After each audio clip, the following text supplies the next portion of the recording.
কথন পাঠন হয় সেইখানে ভগবান শ্রীকৃষ্ণ নিজে শ্রীমতী রাধার সহিত আনন্দে ক্রীড়া করিয়া থাকেন। ভগবান শ্রীকৃষ্ণ বলিয়াছেন, হে অর্জুন, গীতা আমার হৃদয় স্বরূপ, গীতা আমার সারপত্র, গীতা আমার শ্রেষ্ঠ জ্ঞান, গীতা আমার অব্যয় জ্ঞান, গীতা আমার উত্তম স্থান, গীতা আমার পরম পদ, গীতা আমার পরম গুচ্ছ, গীতা আমার পরম গুরু, গীতার আশ্রয় আমি থাকি, গীতা আমার পরম গৃহ, গীতা জ্ঞান আশ্রয় করি আমি ত্রিলোক পালন করি। গীতা আমার পরম ব্রহ্মরূপিণী শ্রেষ্ঠ গীতা, এই বিষয়ে কোনো সন্দেহ নাই।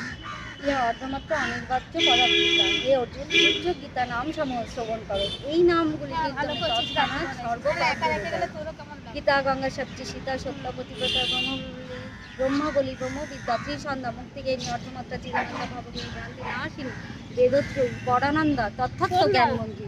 গীতার এই সকল নাম কয়টি স্থির করি একাগ্র চিত্তে জপ করিবেন, তিনি নিত্য জ্ঞান সিদ্ধি লাভ করেন এবং সেইভাবে অন্তে পরম পদ লাভ করিয়া থাকেন।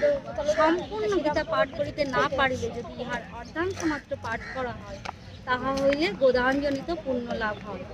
ইহাতে কোনো সঞ্চয় নাই। গোদাঞ্জনিত মানে গোদাঞ্জনিত।